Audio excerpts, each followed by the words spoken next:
रखूंगा, अक्षुण्ण रखूंगा। मैं बिहार राज्य के थोड़ा लड़खड़ाते हुए नीतीश कुमार, तबीयत ठीक नहीं है आप जानते हैं, और पढ़ने में भी तकलीफ हो रही थी। लेकिन चलिए, नीतीश बाबू ने आज शपथ तो ले ली, और शपथ ले तो ली, लेकिन नीतीश कुमार को इस गठबंधन सरकार में उनकी हैसियत बीजेपी ने दिला दी है। आपको बता दूं कि नीतीश के साथ 26 मंत्रियों ने भी शपथ ली है। उधर जाएंगे, लेकिन उससे पहले एक विजुअल और दिखाना चाहता हूं।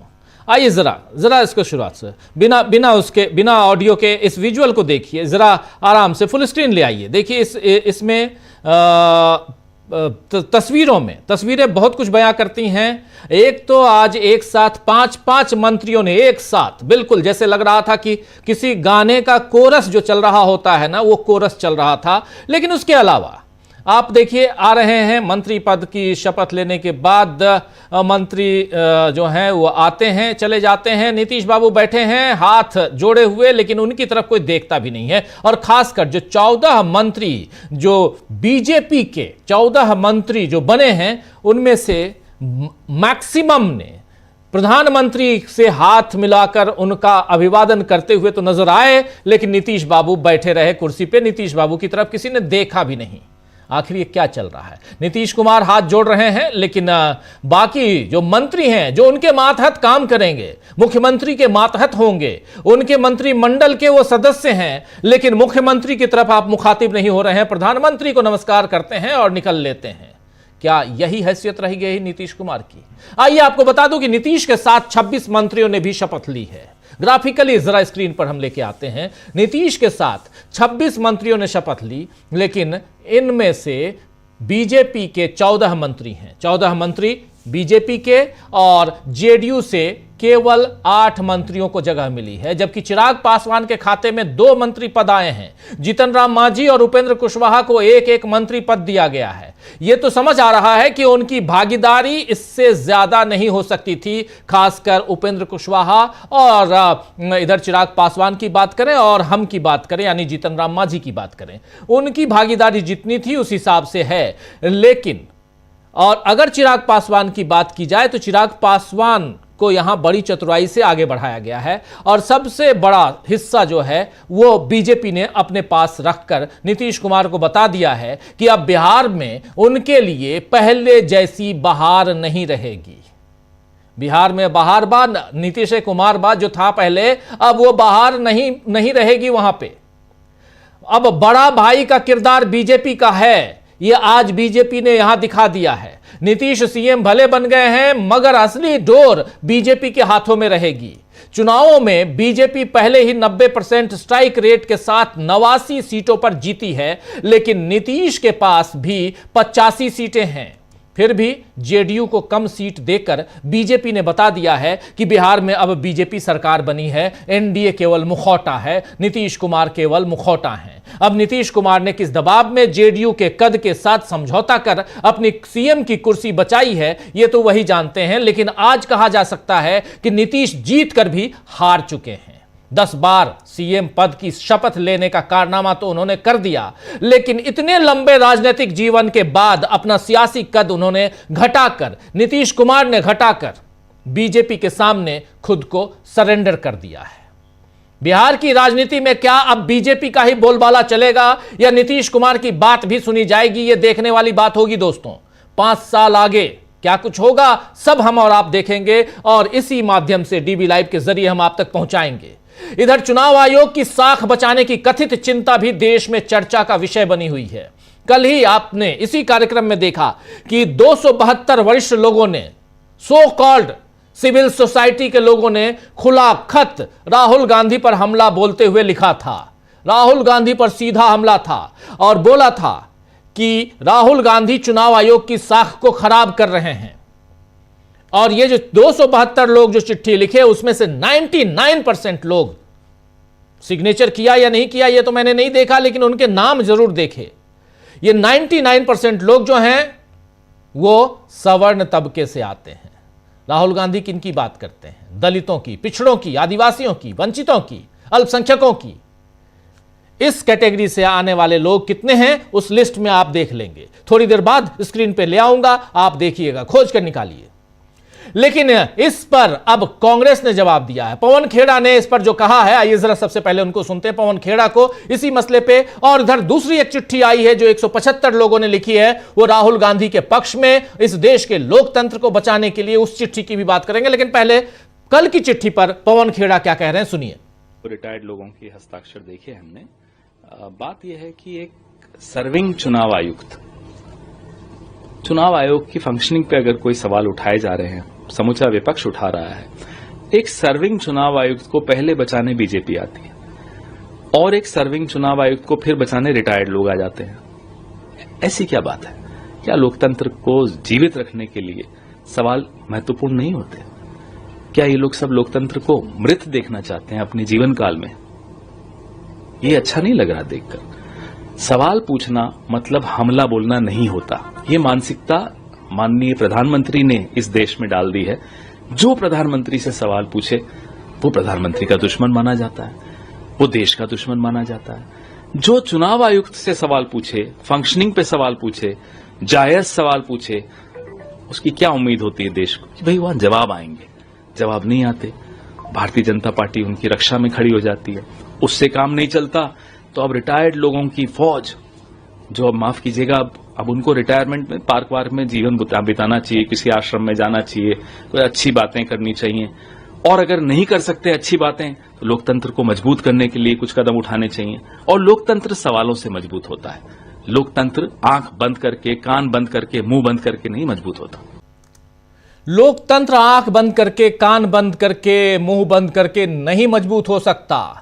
लेकिन यहीं पर कांग्रेस नेता राजेंद्र पाल गौतम ने भी क्या कुछ कहा है, आइए उनको भी सुनते हैं। राजेंद्र पाल गौतम जो बात कह रहे हैं वो जरा और पैनापन के साथ जरा सुनिए।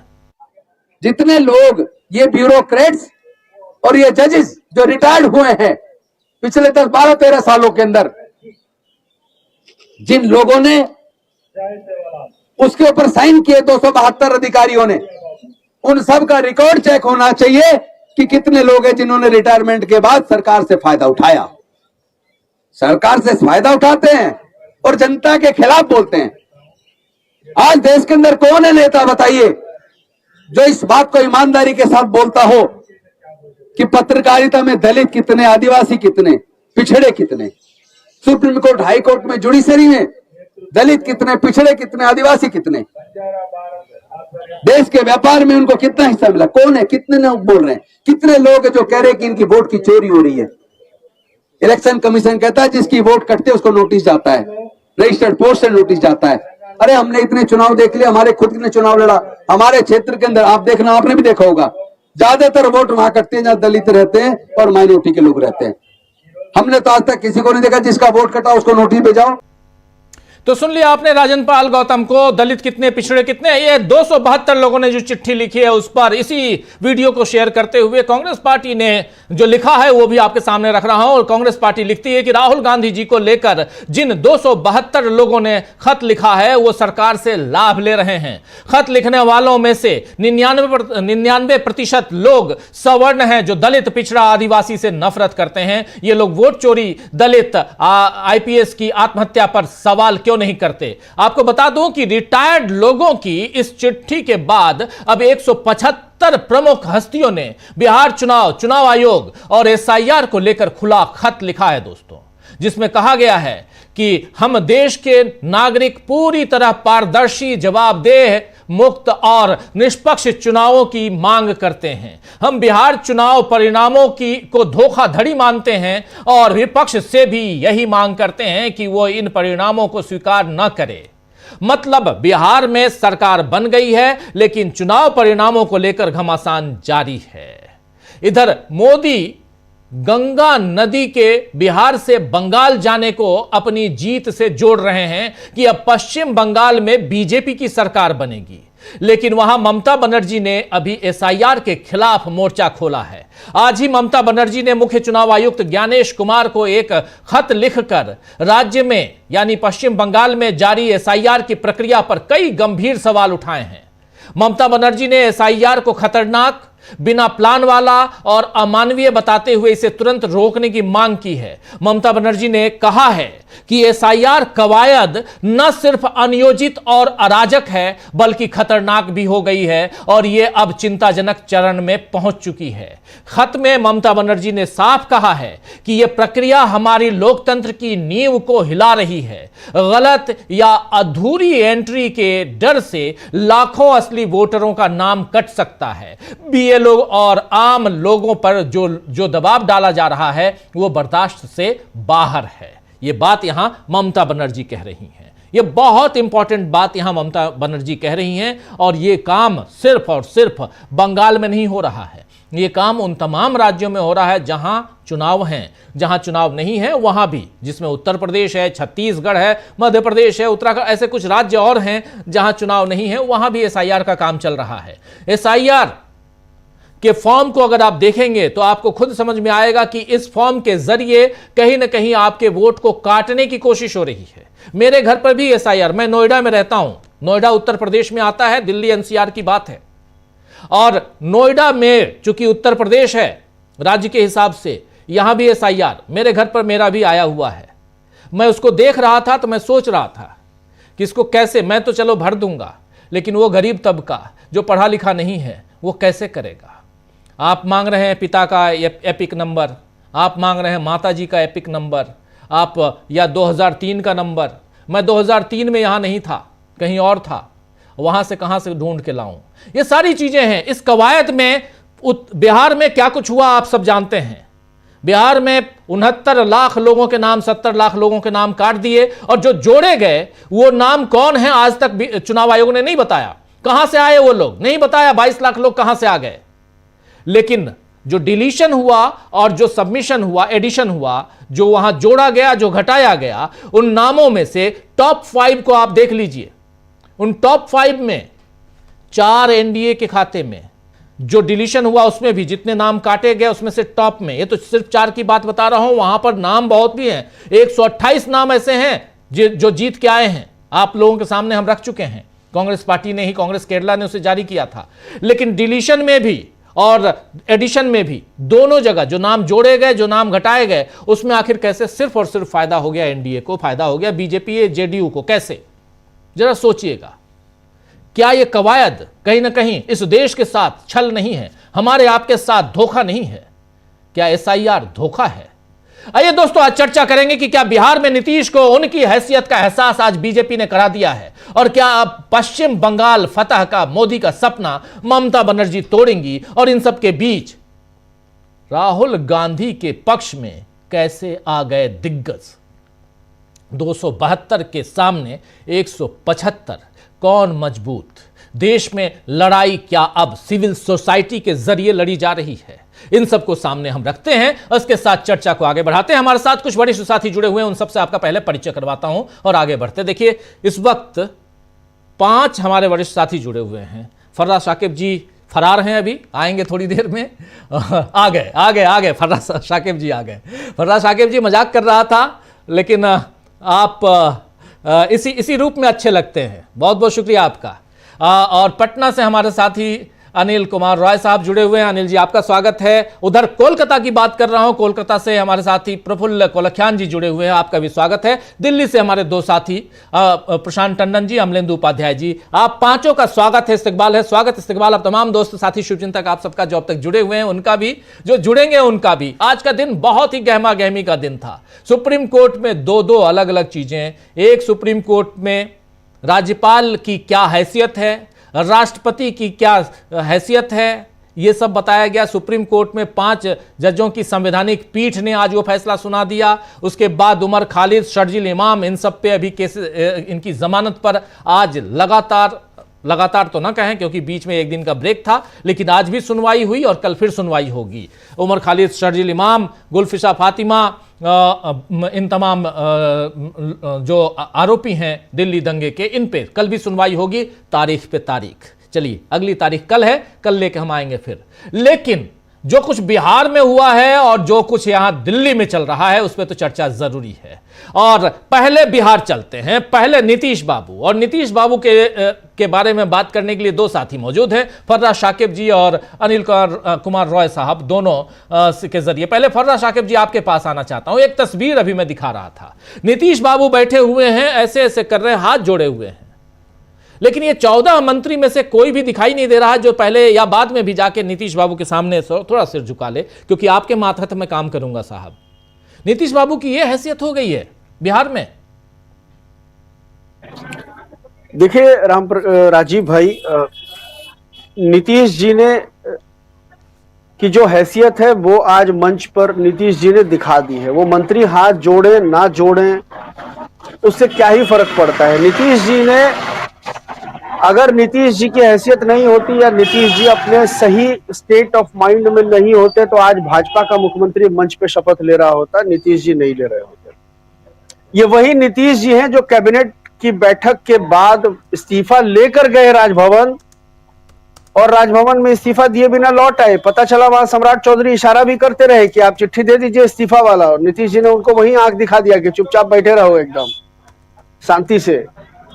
और विधानसभा भंग करने की सिफारिश वाला चिट्ठी आरिफ साहब को देकर के कि 19 तारीख से इसको प्रभावी माना जाए, तत्काल प्रभाव से नहीं, 19 तारीख को आप विधानसभा भंग करिएगा।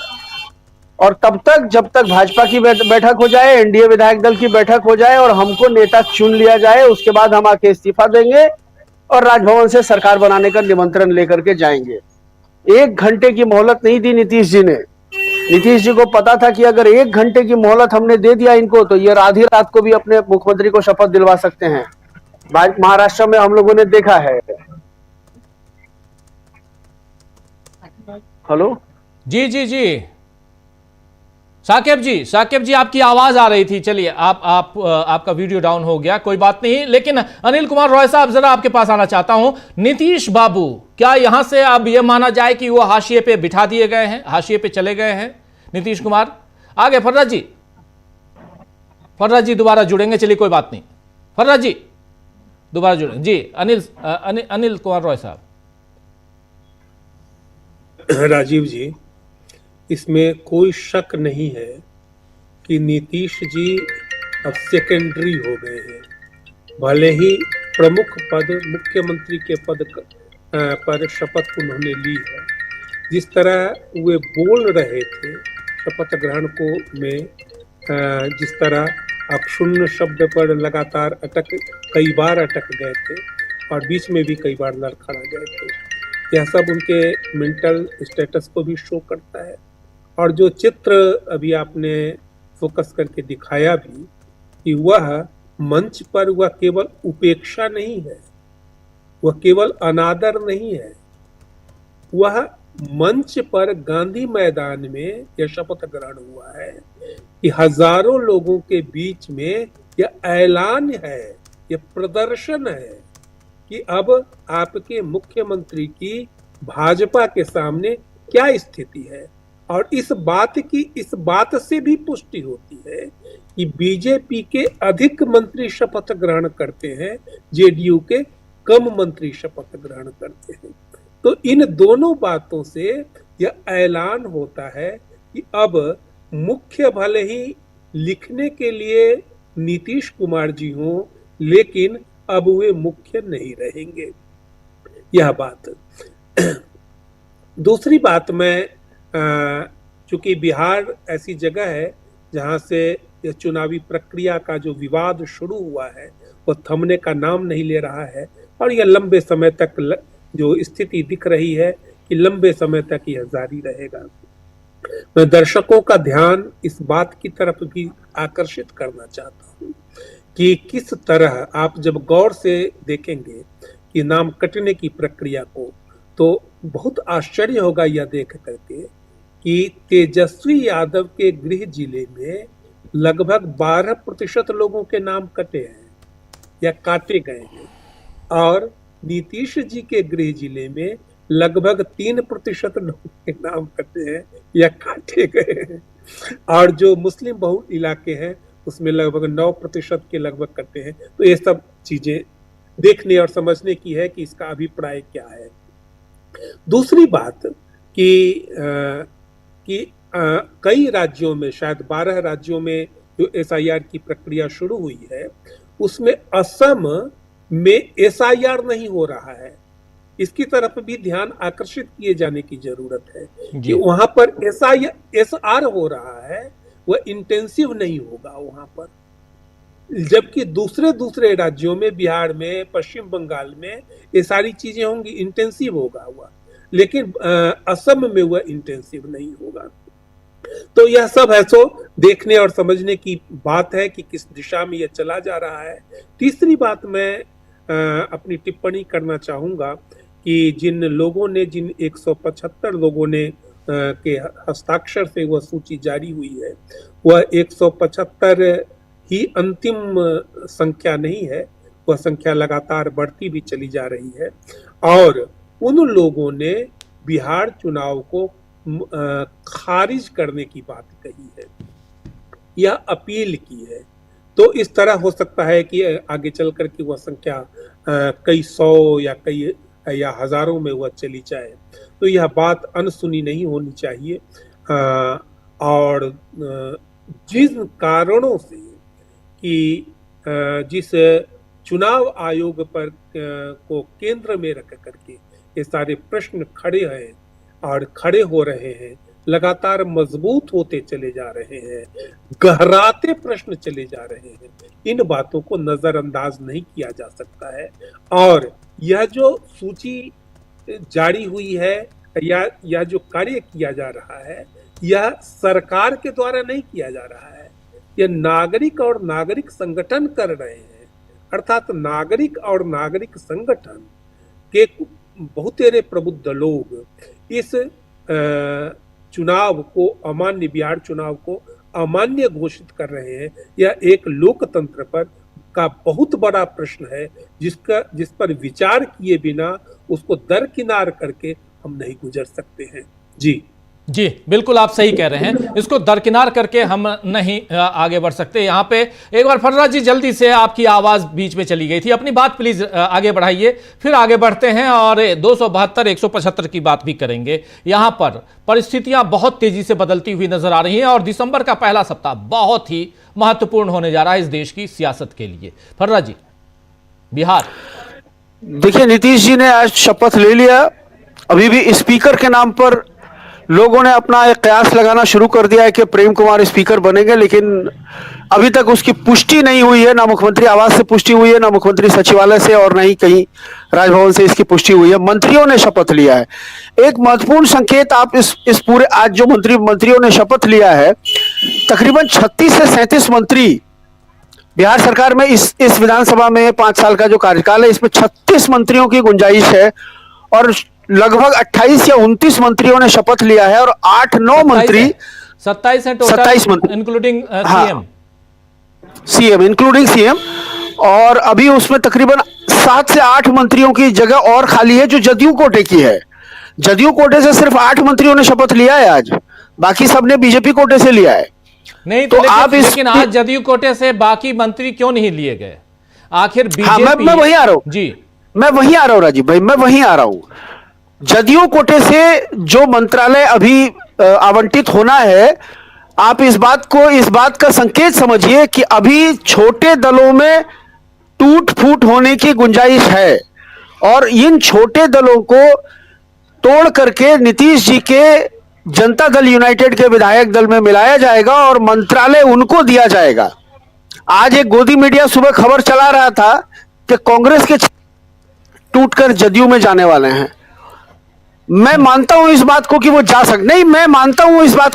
सकते हैं, लेकिन वो ऐसे ही टूट के नहीं जाएंगे, वो राहुल गांधी की सहमति से जाएंगे।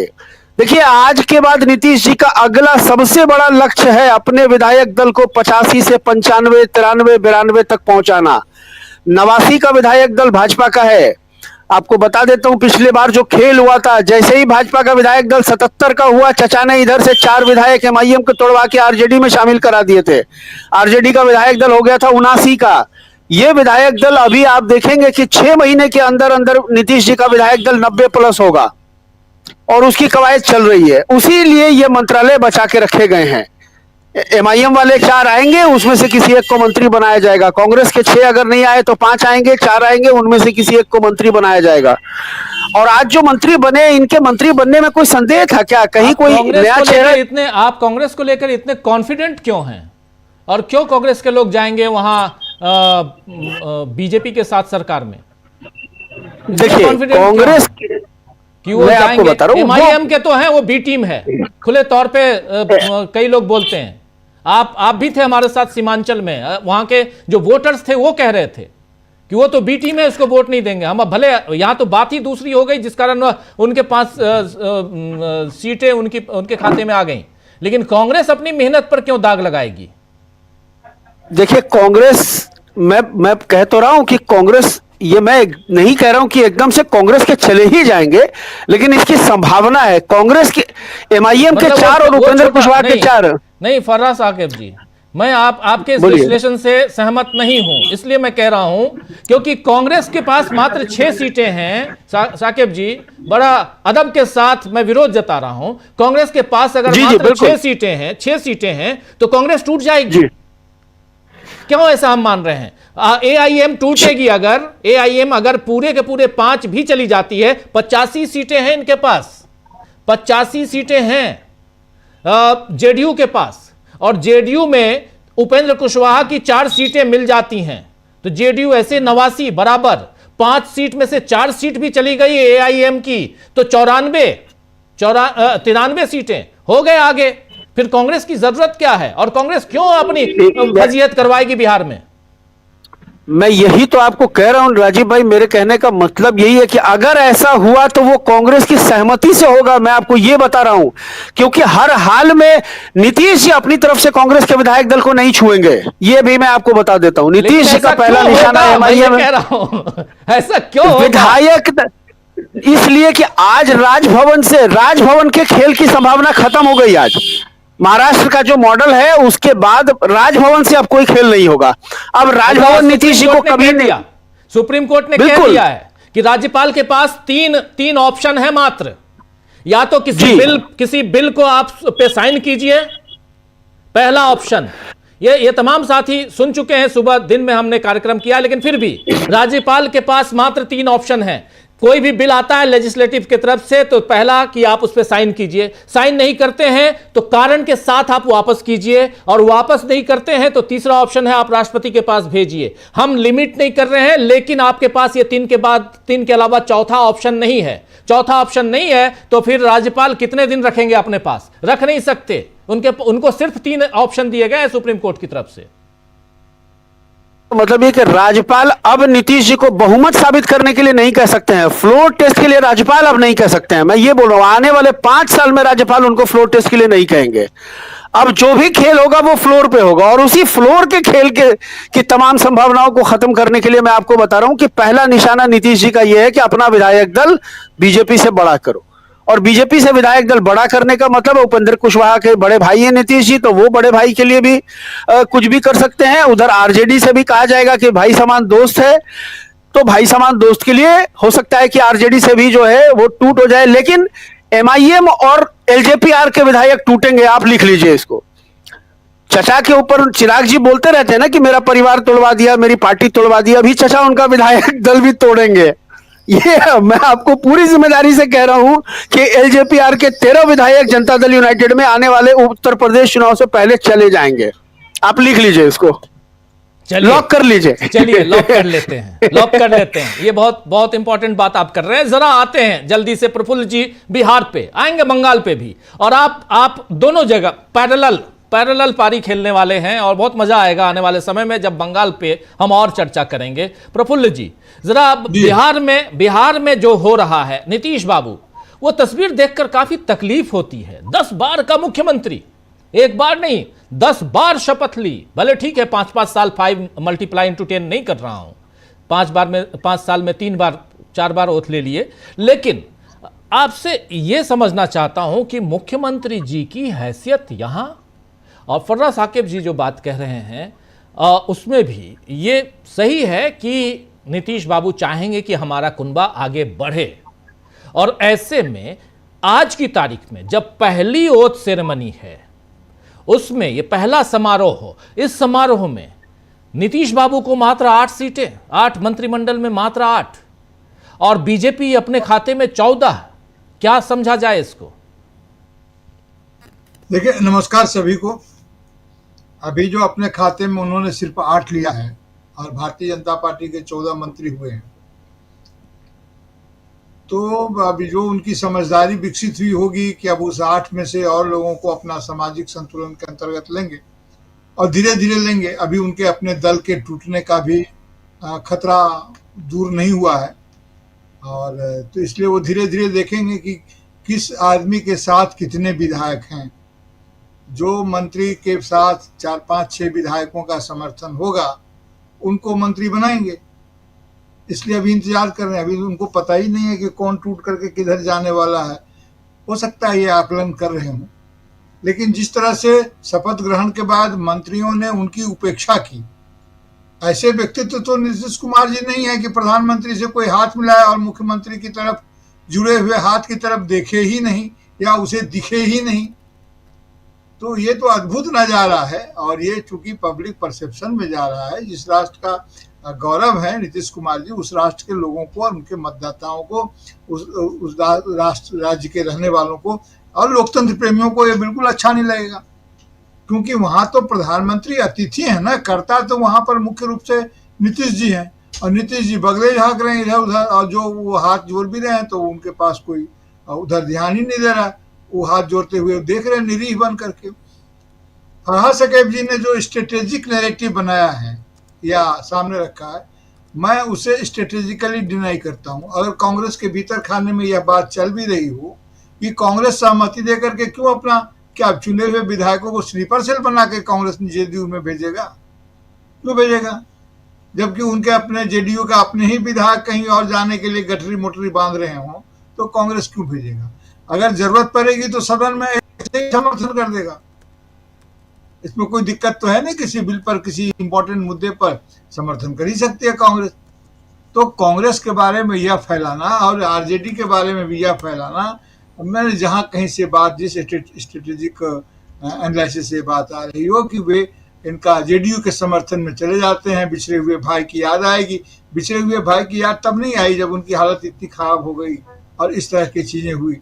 तो वो तो बात ठीक है, वो अपना बता रहे हैं, लेकिन मुझे नहीं लगता कि ये कोई कंक्रीट बात है। दूसरी बात यह है कि अभी जो चिट्ठी उट्ठी का जो वातावरण चल रहा है, आप कहें तो इस पर थोड़ी सी बात कर लेते हैं जी। उस पे आना चाह रहा था। थोड़ा सा सेकंड राउंड में आपके पास आता हूं, और बहुत बहुत महत्वपूर्ण है। जरा चलते हैं जल्दी से प्रशांत टंडन जी के पास। प्रशांत जी को भी स्क्रीन पे ले आइए, जरा प्रशांत जी के पास चलते हैं, चिट्ठी की भी बात करेंगे। प्रशांत जी, बिहार में जो कुछ हो रहा है इसके साथ साथ चिट्ठी, शुरुआत करते हैं यहां से। चिट्ठी 272 लोगों ने चिट्ठी लिखी नरेंद्र मोदी के पक्ष में, कांग्रेस की प्रतिक्रिया आई, लेकिन उसके बाद आज राहुल गांधी के पक्ष में 175, और ये नंबर अभी जारी है। जरा यहीं से शुरुआत कीजिए। राजीव जी, विपक्ष के और नागरिक इंटेलेक्चुअल्स, पब्लिक इंटेलेक्चुअल्स तमाम मुद्दों पर चिट्ठियां लिखते हैं। ह्यूमन राइट की वायलेशंस होते हैं तब चिट्ठियां लिखते हैं, प्रेस की आज़ादी पे हमला होता है तब चिट्ठियां लिखते हैं, तमाम मुद्दों पर चिट्ठियां लिखते हैं। और ये आप देखेंगे कि साल में 2-1 बार ऐसा होता है। और किसी भी लोकतंत्र में ये अच्छे, बहुत ही हेल्दी एक साइन है कि जो संसद के भीतर यानी लेजिस्लेटिव अपोजिशन है, उसके बाहर भी एक अपोजिशन एग्जिस्ट करता है। और ये बड़ा मतलब जिसको कहें कि नेचुरल है, और दुनिया के सभी लोकतंत्र में ऐसा होता है। लेकिन ये मैंने पहली बार देखा, कल हम लोगों ने चर्चा भी की थी इस पे, कि 272 पब्लिक इंटेलेक्चुअल्स, रिटायर्ड ब्यूरोक्रेट, जजेस ने सरकार के पक्ष में चिट्ठी लिखी और ऑपोजिशन के नेता को टारगेट किया। ये अप्रत्याशित है। अब कल भी मैंने कहा था कि ये कैसे कोऑर्डिनेट हुआ होगा, हम समझ सकते हैं।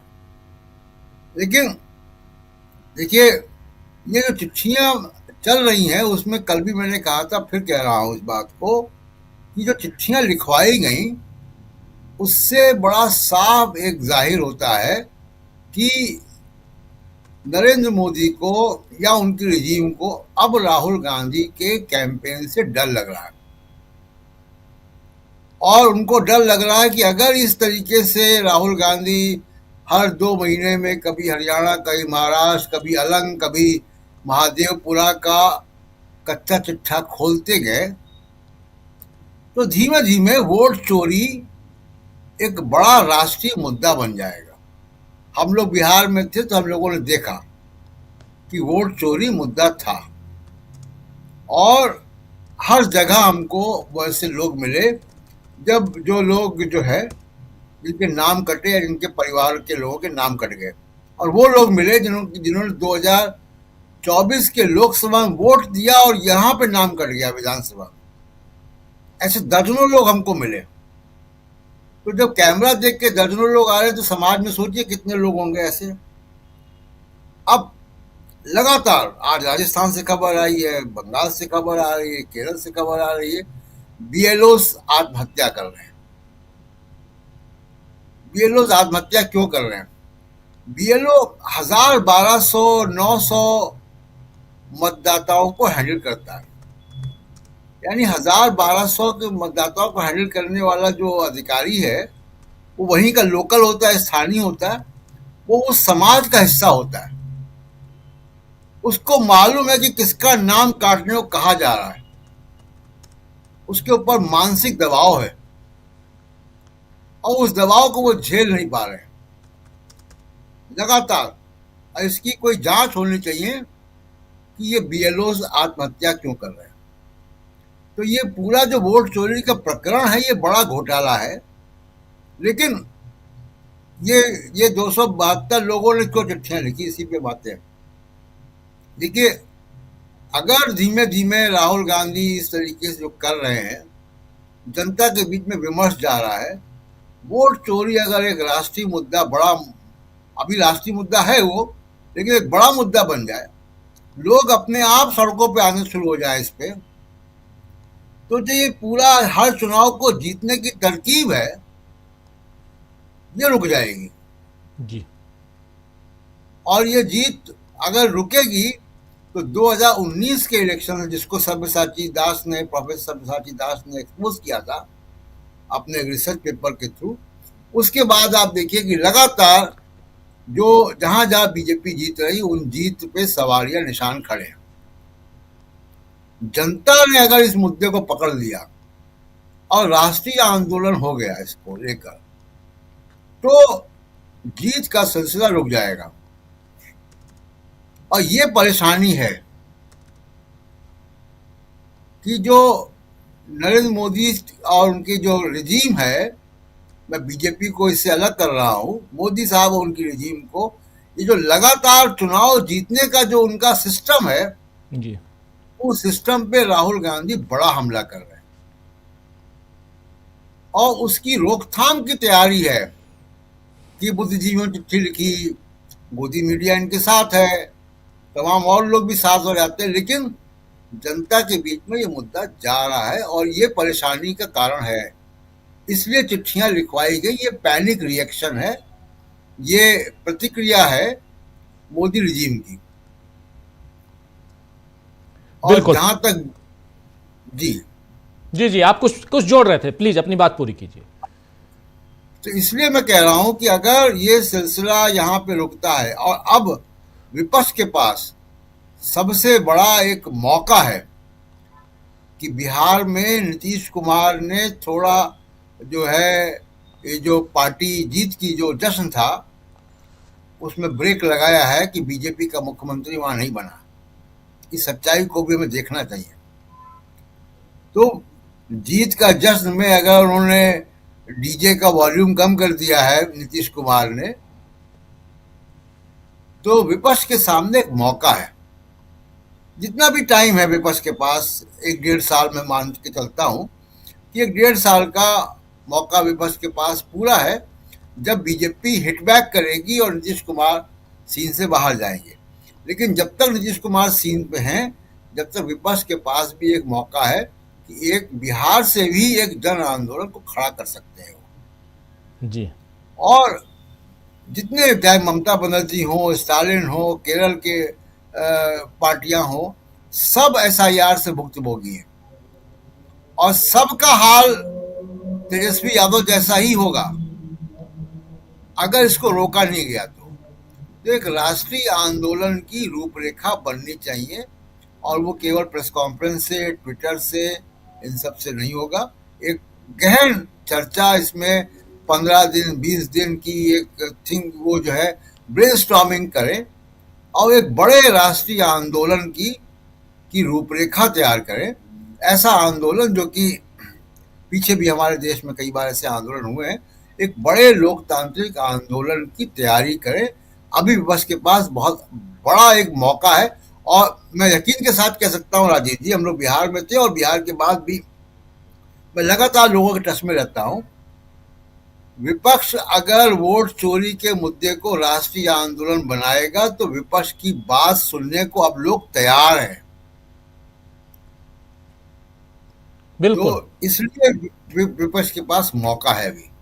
बिल्कुल बिल्कुल, आप सही कह रहे हैं, विपक्ष के पास मौका है। इस मौके को विपक्ष कैसे भुनाएगा ये आने वाले वक्त में हम देखेंगे। लेकिन एक तरफ बिहार चुनाव, उससे लेकर जितने सवाल उपज रहे हैं और बिहार चुनाव को आखिर क्यों लोग नहीं मान रहे हैं कि यहां पर जिस ढंग से जो एक बिल्कुल पारदर्शी तरीके से जो चुनाव होना चाहिए था वो चुनाव नहीं हुआ, इसके कई कारण हैं।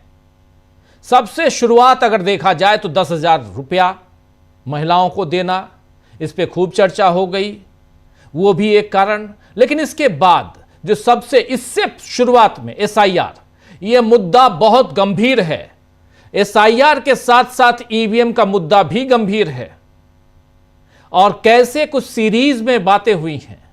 ये SIR में कुछ वोटर्स, शुरुआत में मैं कह रहा था, कुछ वोटर्स जो हैं, कुछ डिलीट किए गए वोटर्स के नाम हटाए गए, कुछ वोटर्स के नाम जोड़े गए। जरा स्क्रीन पर मैं दिखाना चाहता हूं कि कैसे यहां पर जीते हुए और हारे हुए, और उसमें भी जीते हुए NDA के 5 टॉप 5 डिलीशन, टॉप 5 एडिशन, उसमें अगर आप आएंगे तो कैसे यहां देखिए साफ साफ कि गोपालगंज में 56,793 वोटर्स काटे गए, पूर्णिया में 50,767 वोटर्स काटे गए, मोतिहारी में 49,747 वोटर्स काटे गए, कुचाईकोट में 43,226 वोटर्स हटा दिए गए, काट दिए गए, और किशनगंज में 42,940। अब देखिए इसमें जो हटाए गए, पहला गोपालगंज बीजेपी की जीत, पूर्णिया बीजेपी की जीत, मोतिहारी बीजेपी की जीत, कुचाईकोट में जेडीयू की जीत। कांग्रेस किशनगंज में कैसे जीती है वो आप लोग देख चुके हैं।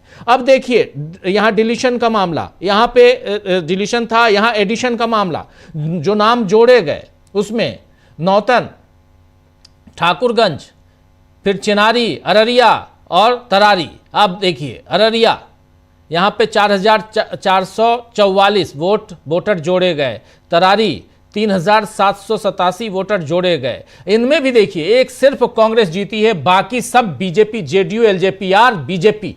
आखिर ये चल क्या रहा था? आखिर चल क्या रहा था? ये एक इंपॉर्टेंट पहलू है, इसको आप मतलब जरा गंभीरता से समझिएगा कि एक तरफ एडिशन, एक तरफ डिलीशन, और दोनों तरफ यानी 10 में से 8 सीटें लेके जाते हैं आप। ये मात्र 10 सीटों की बात है, इसमें से 8 सीटें। तो बिहार का चुनाव लगातार सुर्खियों में है इस रिजल्ट को लेकर, पूरी दुनिया के अखबारों में। उसके बाद जिस दिन रिजल्ट आया उसके बाद आप न्यूयॉर्क टाइम्स से लेकर वॉशिंगटन पोस्ट से लेकर आप टेलीग्राफ तक, सारे अखबार, दुनिया के अखबारों को पलट लीजिए। बदनामी हो रही है देश के लोकतंत्र की, देश की संवैधानिक संस्थाओं की, इसलिए यहां यह दुखद है। खैर, अमलेंदु जी क्या कहेंगे? देखिए राजीव जी, एक तो जहां तक न्यूयॉर्क टाइम्स और विदेश में छपने का सवाल है, तो आज ही ASG राजू साहब ने सुप्रीम कोर्ट में बहस करते हुए कहा कि ये तो अंतर्राष्ट्रीय षड्यंत्र का हिस्सा है। न्यूयॉर्क टाइम्स को छाप देता है, लोग यहाँ पे इंटेलेक्चुअल्स जो आके बात करने लगते हैं, तो अंतर्राष्ट्रीय षड्यंत्र का हिस्सा है। तो न्यूयॉर्क टाइम्स में अगर छप रहा है, इंटेलेक्चुअल्स अगर उस पर बोलने लग जाए तो ये तो बड़ा गंभीर खतरा है। एएसजी साहब आज बता चुके हैं सरकार की तरफ से, एडिशनल सॉलिसिटर जनरल साहब सुप्रीम कोर्ट को। तो ये तो अंतर्राष्ट्रीय षड्यंत्र सारे राजीव जी मोदी जी के समय ही होते हैं, और जब ट्रंप जो है बधाई देता है तब वो अंतर्राष्ट्रीय षड्यंत्र नहीं होता है। जब ट्रंप जो है वो 58 बार कहता है कि उसने ऑपरेशन सिंदूर रुकवा दिया धमकी देकर व्यापार की, तो वो अंतर्राष्ट्रीय षड्यंत्र नहीं है। लेकिन न्यूयॉर्क टाइम्स में छप जाएगा तो अंतर्राष्ट्रीय षड्यंत्र अब है। दुखद बोलना और नहीं जो- चाहिए। सुनिए, आप जब ट्रंप साहब का नाम लिए हैं तो अमेरिकी रिपोर्ट अभी अमेरिकी रिपोर्ट में जी, अभी आई है, आज अभी आई सुनने है। अमेरिकी रिपोर्ट में कहा गया है कि ऑपरेशन सिंदूर में पाकिस्तान ने भारत को हराया, पहलगाम अटैक को भी आतंकी हमला नहीं माना। यह अमेरिकी रिपोर्ट है। मतलब ये दुखद है। हम हिंदुस्तानी हैं, हमको अपने हिंदुस्तान पे अपने भाई, यहां सरकार किसी की भी रहे, जब देश की बात आएगी तो सब उस वक्त एक थे। क्या पॉलिटिशियंस, क्या इस देश की जनता, अगर अपने देश की सीमा की रक्षा के लिए आपको हमको सबको जाना होगा तो हम सब जाएंगे। लेकिन हमारे प्रधानमंत्री जी चुप क्यों हो जाते हैं? कल जा रहे हैं जोहानिसबर्ग, और आज 8 तारीख को जयराम रमेश ने एक बयान दिया था, याद होगा, कि अब डोनाल्ड ट्रंप नहीं जा रहे हैं जोहानिसबर्ग, तो नरेंद्र मोदी जी जाएंगे वहां। जहां जहां डोनाल्ड ट्रंप जाते हैं वहां मोदी नहीं जाते हैं। आमना सामना ना हो। अगर चाहेंगे तो मैं जयराम रमेश की उस बाइट को भी सुना दूंगा प्रूफ के लिए। लेकिन यहां पर यह इंपॉर्टेंट है कि आखिर भारत की सॉवरेनिटी की जब बात आती है, वहां पे हमारे देश पर अभी आज की तारीख में जो रूल करने वाले लोग हैं, भाई बीजेपी, एनडीए, वो कहां चले जाते हैं? यह दुखद है, यह दुखद है। इसलिए, लेकिन अपनी बात रखिए। जी बिल्कुल राजीव जी, तो ये जो रिपोर्ट आई है अमेरिका की, तो अब ये अंतर्राष्ट्रीय षड्यंत्र नहीं है। इस पर ना बीजेपी बोली है ना मोदी जी बोले हैं कि अंतर्राष्ट्रीय षड्यंत्र है। चुपचाप इस पे चुप्पी साध दी गई है, तो इस पर बोलना चाहिए। दूसरा जो आपने डाटा दिया कि भाई 8 सीटें जो है बीजेपी ने जोड़ दी एडिशन और डिलीशन करके, तो छोड़ दी कांग्रेस के लिए, ताकि कांग्रेस ये ना कह पाए कि चोरी हुई। तो ये 2 छोड़ दी आपके लिए कि भाई देखिए आप कैसे कह सकते हैं, एक सीट तो आप भी जीते हैं जहां मास डिलीशन हुआ, और एक सीट देखिए आप भी जीते हैं जहां मास एडिशन हुआ, तो आप आरोप नहीं लगाइए। ठीक उसी तरीके का तर्क कि जहां आप जीत जाते हैं वहां ईवीएम खराब होती है, जहां आप हार जाते हैं, मतलब जहां आप जीत जाते हैं वहां ईवीएम सही होती है, जहां आप हार जाते हैं वहां ईवीएम खराब होती है। तो ये कहने के लिए, तो ये सारे घपले करने के लिए ये सारी चीजें की गई हैं। लेकिन राजीव जी, नीतीश कुमार ने आज, मतलब नीतीश कुमार का जिस तरीके से आज अपमान किया गया, ये ऐसा नहीं है कि अचानक हो गया, ये एक रणनीति के तहत किया गया, और ये संदेश देने की कोशिश की गई मशीनरी को भी कि नीतीश कुमार की बात नहीं माननी है। अब मुख्यमंत्री जो हैं वो अनऑफिशियल तौर पे सम्राट चौधरी हैं। ये संदेश देने की कोशिश मशीनरी को की गई है कि हम नीतीश कुमार के आदेश नहीं मानने हैं, नीतीश कुमार नाम के मुख्यमंत्री हैं। और ये राजीव जी जिस तरीके से अपमान किया है नीतीश कुमार का इन तमाम बीजेपी के मंत्रियों ने, मतलब वो हाथ जोड़े बैठे हुए हैं नीतीश कुमार, और उनका नहीं हो रहा है। प्रधानमंत्री नरेंद्र मोदी भी नीतीश कुमार की तरफ नहीं देखते हैं, वो हाथ जोड़े हुए हैं। और यानी जब मिलकर खड़े होते हैं साहब की वो फोटो खिंचाया जाएगा, नीतीश कुमार हाथ पकड़े और मोदी जी हाथ झटक देते हैं नीतीश कुमार का, और जनता के सामने झुक झुक के नमस्ते करने लग जाते हैं। इतनी बेइज्जती जो की गई, तो ये साफ तौर पर एक कोशिश ये कि मशीनरी को ये संदेश दिया जाए कि नीतीश कुमार अब मुख्यमंत्री तो हैं, दबाव है चूंकि, वरना अभी पलटी मार जाएंगे और अभी कुछ कर नहीं पाएंगे, तो ये। लेकिन राजीव जी जो एक खतरा बड़ा है, वो खतरा ये है कि नीतीश कुमार क्या जयललिता बनने की तरफ बढ़ जाएंगे। ये बड़े खतरे हैं राजीव जी। चूंकि स्वास्थ्य को लेकर जो उनकी बातें की जाती हैं, मुझे लगता है कि नीतीश कुमार के स्वास्थ्य को लेकर अगर कुछ चिंताएं हैं उनके परिवार को, तो उनके परिवार को उनका इलाज जो है वो भारत में नहीं कराना चाहिए, बाहर कहीं जाके कराना चाहिए अगर इस तरह की कुछ चीजें हैं। क्योंकि आज वो जिस तरीके से बार-बार शपथ ग्रहण करते हुए भी अटक रहे थे लिखी हुई चीज को पढ़ने से, तो उससे बहुत कुछ संकेत मिल रहे हैं। लेकिन भारत में इलाज कराना ठीक नहीं रहेगा, बाहर जाकर इलाज कराएं तो ये ज्यादा बेहतर होगा।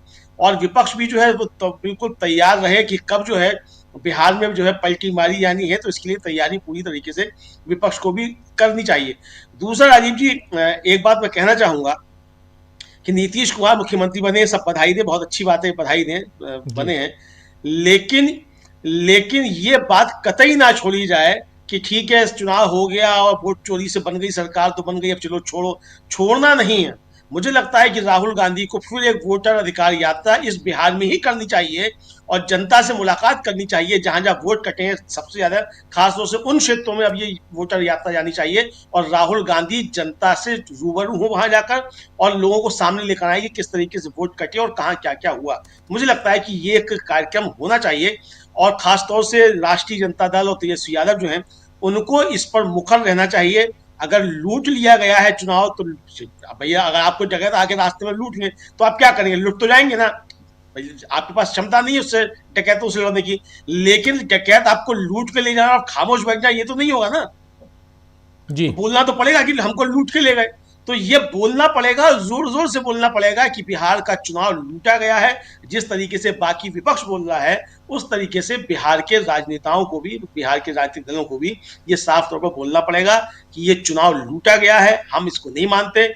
और जिस तरीके से आज जो 175 से ज्यादा जो इंटेलेक्चुअल्स हैं उन्होंने जो अपील जारी की है और वो संख्या बढ़ रही है, उन्होंने भी साफ तौर पर यही कहा है कि इसको स्वीकार नहीं करना चाहिए।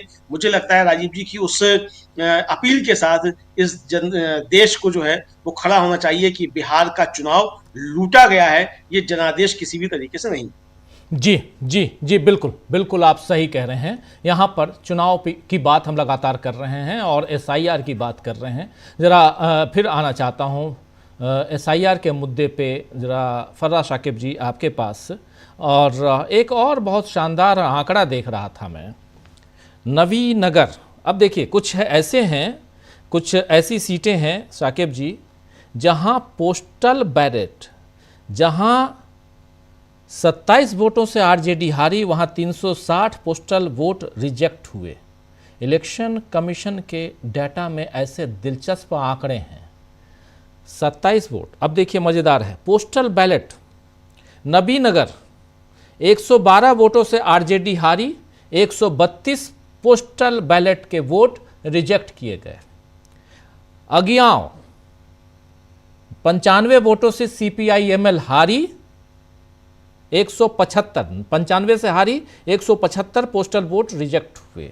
संदेश 27 वोटों से, शुरुआत में बोला 27 वोटों से संदेश में RJD हारी, 360 पोस्टल बैलेट वोट रिजेक्ट किए गए।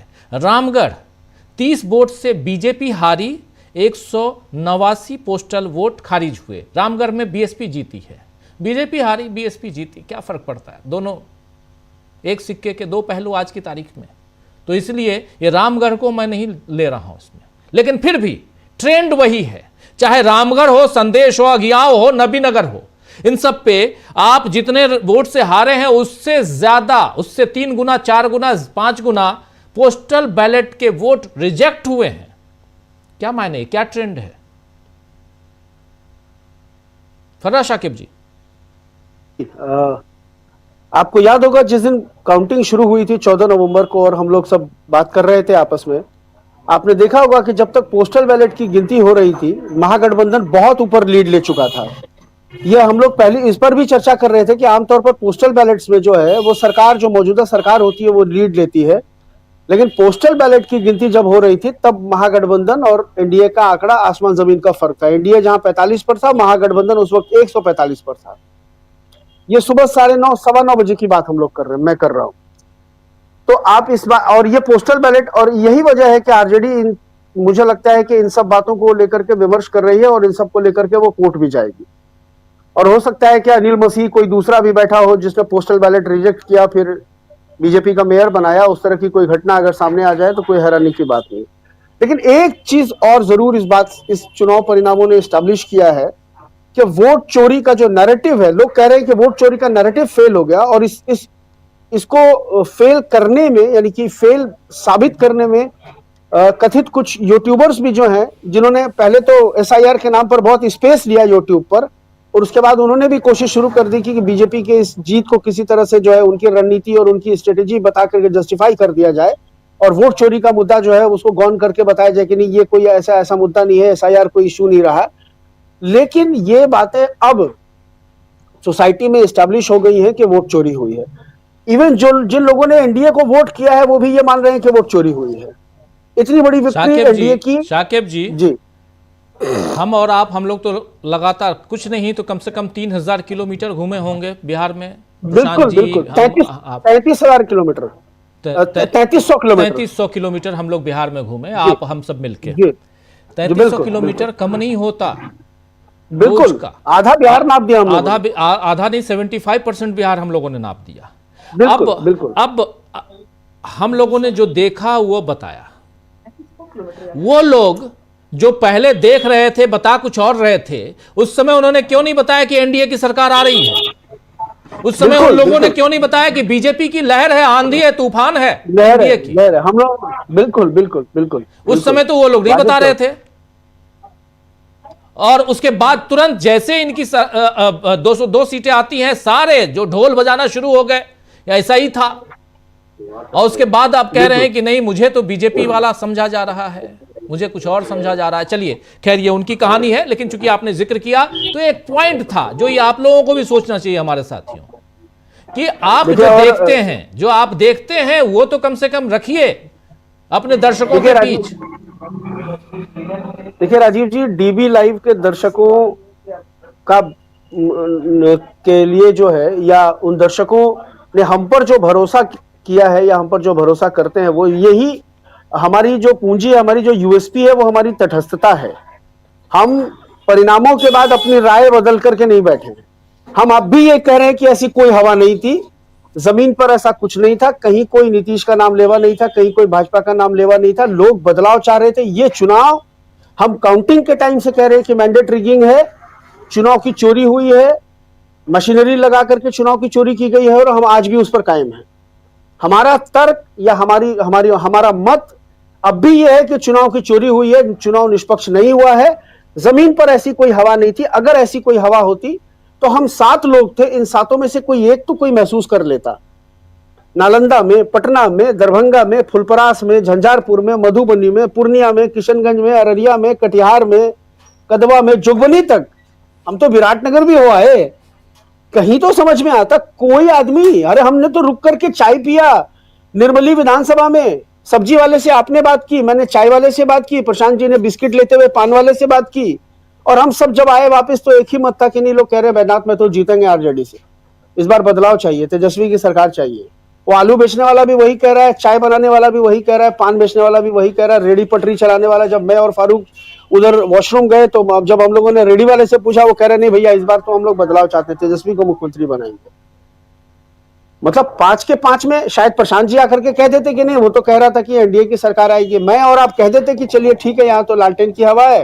प्रशांत जी आके कहते कि नहीं, वो कह रहे हैं एनडीए, लेकिन प्रशांत जी भी आके कह रहे। मेरे कहने का मतलब हम सब जो जहां था, हमने ऑन कैमरा भी जितना काम किया, उससे ज्यादा ऑफ कैमरा भी काम किया हम लोगों ने, और उसके बाद ये रिजल्ट आता है। तो इस रिजल्ट को डाइजेस्ट करना तो असंभव है ही। मैं तो आज अमरिंदु भाई को मैंने मैसेज किया है कि बंगाल के एसआईआर को अभी जाकर के मैन्यूटली ऑब्जर्व किया जाए, ग्राउंड पर न्यू जलपाईगुड़ी में बीएलओ ने आत्महत्या की, उसके परिवार से मिला जाए। मैं तो आज मैसेज किया अमरिंदु भैया को कि आप प्लान करिए, डीबी लाइव की एक टीम जो है जाके बंगाल में 2 दिन रहे और देखे लोगों से एसआईआर को लेकर के क्या उनको फेस करना पड़ रहा है, या क्या कुछ उनसे मांगा जा रहा है। तृणमूल कांग्रेस ने जो हेल्प डेस्क लगाए हैं उसका क्या फंक्शन है, क्या कर रही है वो। और वहां पर अभी लोगों को एसआईआर को लेकर के रूरल एरियाज में, अर्बन एरियाज की हम कलकत्ता सिटी की बात नहीं करेंगे, अर्बन एरियाज में वहां जाकर के हम देख करके लोगों को बताएं कि ये देखिए ये परेशानियां यहाँ लोगों को हो रही अभी।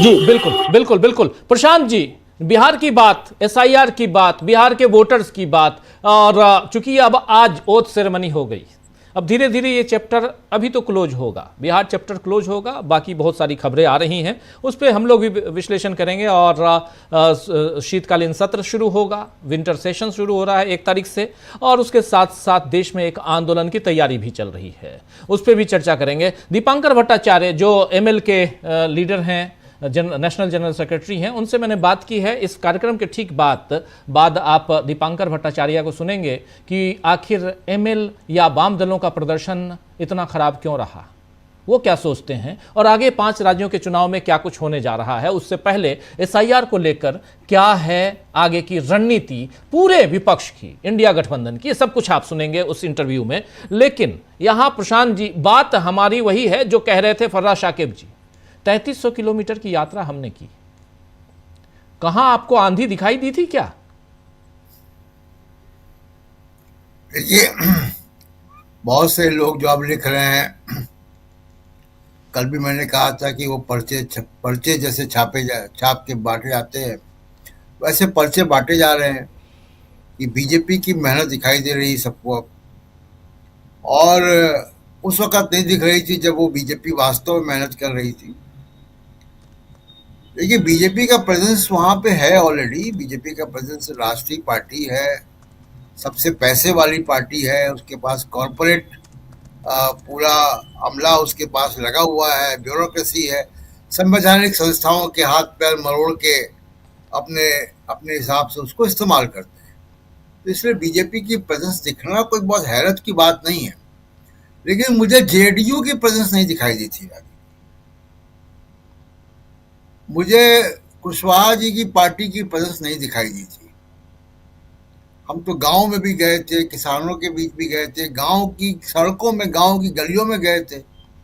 मैं तो सुबह 6 बजे से निकलता हूँ जी। तो हमको तो कहीं ऐसा नहीं दिखाई दिया। देखिए, जब एसआईआर लागू हो रहा था तब भी मैंने कहा था कि ये बीजेपी के लिए कस्टमाइज्ड इलेक्टोरल रोल बनाने की एक कवायद है। और जब राहुल गांधी ने उसकी पोल खोलना चालू की तो ये जो इलेक्टोरल रोल के साथ छेड़छाड़ थी, जिसको अशोका यूनिवर्सिटी के प्रोफेसर ने उसकी तरफ इशारा किया था, उसको अब ये लीगल फ्रेमवर्क बनाया गया। उसका कानून में एसआईआर नाम की कोई प्रक्रिया नहीं है, इंटेंसिव रिवीजन है, स्पेशल इंटेंसिव रिवीजन नहीं है। उसके जो एसओपीज है वो 2002 और 2003 में जो हुए उससे बहुत फर्क है। 2002-2003 में जो इंटेंसिव रिवीजन हुआ था उसमें नागरिकता जैसी बात नहीं आई थी। कोई इनॉमिनेशन फॉर्म नहीं भरने थे, कोई फॉर्म नहीं भरने थे, बीएलओस गए थे घर घर। उन सब को किनारे करके एक नई प्रक्रिया चालू की गई, और ये वोटर अपडेशन नहीं है, ये नए इलेक्टोरल रोल्स हैं। ये बीजेपी के लिए कस्टमाइज्ड इलेक्टोरल रोल्स हैं। अब बीजेपी यहाँ के बाद से, मैं बार बार कह रहा हूं कि वही चुनाव हारेगी जो अपनी ऑब्जेक्टिविटी के लिए या दुनिया को दिखाने के लिए उनको ये दिखाना पड़े कि हम हारते भी हैं, वही चुनाव हारेगी बीजेपी।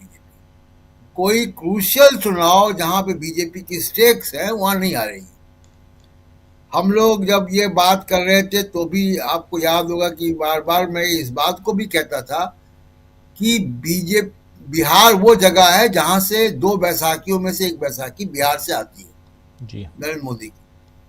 तो स्टेक्स बहुत हाई थे। अगर बिहार को हारते तो आज हम सेंट्रल गवर्नमेंट की कितनी मियाद बची है उस पर हम चर्चा कर रहे होते, तो वो अस्थिर हो जाती सरकारों की। तो बिहार एसआईआर और जितने भी एसआईआर हो रहा है, ये एक बड़ा घोटाला है, और ये भारत को बनाना रिपब्लिक की तरफ ले जा रहा है। ये भारत को बहुत खामोशी से जो है वो सिंगल पार्टी डेमोक्रेसी की तरफ ले जा रहा है, सिंगल पार्टी इलेक्टोरल ऑटोक्रेसी की तरफ ले जा रहा है, जैसे नॉर्थ कोरिया वगैरह में है। फर्क इतना केवल होगा कि यहाँ पॉलिटिकल पार्टियां भी होंगी जिनकी हड्डी पसलियां टूटी रहेंगी, वही पॉलिटिकल पार्टियां रहेंगी जैसे जो अभी जो स्थिति बिहार के बाद दिखाई दे रही है कि कांग्रेस 6 पे रहेगी, सीपीआईएमएल 2 पे रहेगी, यही ऐसी रहेगा। तो ये सिस्टम पूरी उस तरफ जा रहा है। इसलिए मैं बार बार कह रहा हूं कि एसआईआर को लेकर बड़ा राष्ट्रीय आंदोलन खड़ा होना चाहिए। और ये 272 लोगों को चिट्ठियां भी इसलिए लिखवाई गई हैं, परेशानी तो है। तो ये बहुत बड़ा घोटाला है, और जब भी खुलेगा, मैं फिर कह रहा हूं कि इसको किसी प्रकार से, कि अगर आपको बीजेपी के लोग मेहनत करते हुए दिखाई देते हैं या बीजेपी की जीत बड़ी ऑर्गेनिक लगती है, इसको किसी प्रकार से अगर आप उचित ठहरा रहे हैं किसी प्रकार से इसकी स्वीकार्यता बना रहे हैं तो आप भारत के संवैधानिक डेमोक्रेसी का अहित कर रहे हैं। ये बड़ा घोटाला है और इस घोटाले को रुकना चाहिए। अफसोस की बात है कि सुप्रीम कोर्ट ने इसको नहीं रोका। तो जो संकट है देश में इस वक्त लोकतांत्रिक संस्थाओं का, उसमें मैं ये मान के चलता हूं कि सुप्रीम कोर्ट भी संकट का जो है एक वो भी संकटग्रस्त है। वो संकट का समाधान अभी नहीं है, वो भी उस संकट से प्रभावित है। वो भी इंस्टीट्यूशन, डिग्री अलग अलग हो सकती है कि चुनाव आयोग पूरी तरीके से कॉम्प्रोमाइज है, सुप्रीम कोर्ट में अभी थोड़ी सी गुंजाइश बची हुई है, फर्क इतना है केवल। लेकिन सुप्रीम कोर्ट भी संकट से प्रभावित है, जो संकट लोकतांत्रिक संस्थाओं का चल रहा है। तो enforcement directorate, election commission, police एक तरीके से बिहेव कर रही है, सुप्रीम कोर्ट थोड़ा फर्क है। तो एक बड़ा घोटाला है और इसके खिलाफ एक आंदोलन खड़ा होना चाहिए और इसी को भांप रहे हैं। आप देखिए कि जो हमारे बिहार के साथी वो बताएंगे, आज जो गांधी मैदान इतना ऐतिहासिक, हम लोग बार बार वहां जाते भी हैं, उस गांधी मैदान का शपथ ग्रहण समारोह देखकर आपको क्या ये वाइब्स आ रही हैं? ऐसा कुछ महसूस हो रहा है विजुअल देखकर, वहां का माहौल देखकर कि ये 2/3 सरकार, 2/3 बहुमत से बनी सरकार है। मतलब बहुत बड़ा बहुमत होता है। अगर 90% स्ट्राइक रेट बहुत बड़ी बात होती है। दिल्ली में राजीव जी जब 90% स्ट्राइक रेट आम आदमी पार्टी का आया था तो मेरी खिड़की के नीचे सड़क है, वहां वो दिखाई देता था, गली मोहल्लों में दिखाई दे रहा था वो जो 90% का स्ट्राइक रेट होता है। राजीव गांधी को जब इतनी सीटें आई थी तो दिखाई दे रहा था इतनी सीटें आ रही हैं। तो एक तो ये बात, दूसरी बात की जो मोदी साहब वहां जा रहे हैं साउथ अफ्रीका, बड़ा रोचक है।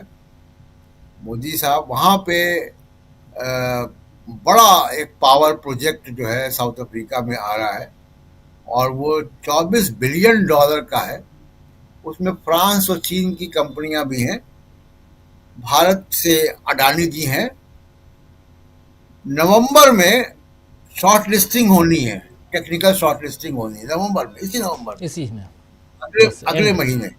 नहीं हाँ, ये नवंबर चल रहा है, एंड ऑफ नवंबर में ही जी, इसी महीने जो है अभी एक आध 2-4-10 दिन के अंदर जी उसकी शॉर्ट लिस्टिंग होनी है और उसके बाद 2026 में कॉन्ट्रैक्ट अवार्ड होना है।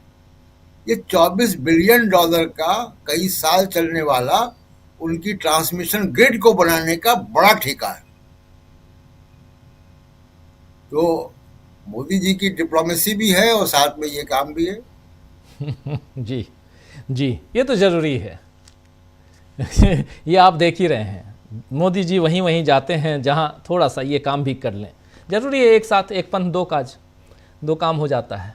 प्रफुल्ल जी ज़रा पहले आपके पास, फिर अनिल जी आपके पास आता हूं। प्रफुल्ल जी, इधर बिहार की जो बात हम कर रहे हैं, आप बंगाल में चूंकि बैठे हुए हैं, चल क्या रहा है बंगाल में, और ममता बनर्जी जो कह रही हैं वो उसमें कितना दम है? SIR को लेकर बिहार में कैसी हलचल, बंगाल में कैसी हलचल है? क्या वही बिहार वाली हलचल है या कुछ और है? नहीं, यहाँ भी वो हलचल तो है ही और उसकी प्रकृति थोड़ी भिन्न है, लेकिन हलचल तो जबरदस्त है। यहाँ पर भी जैसा कि कहा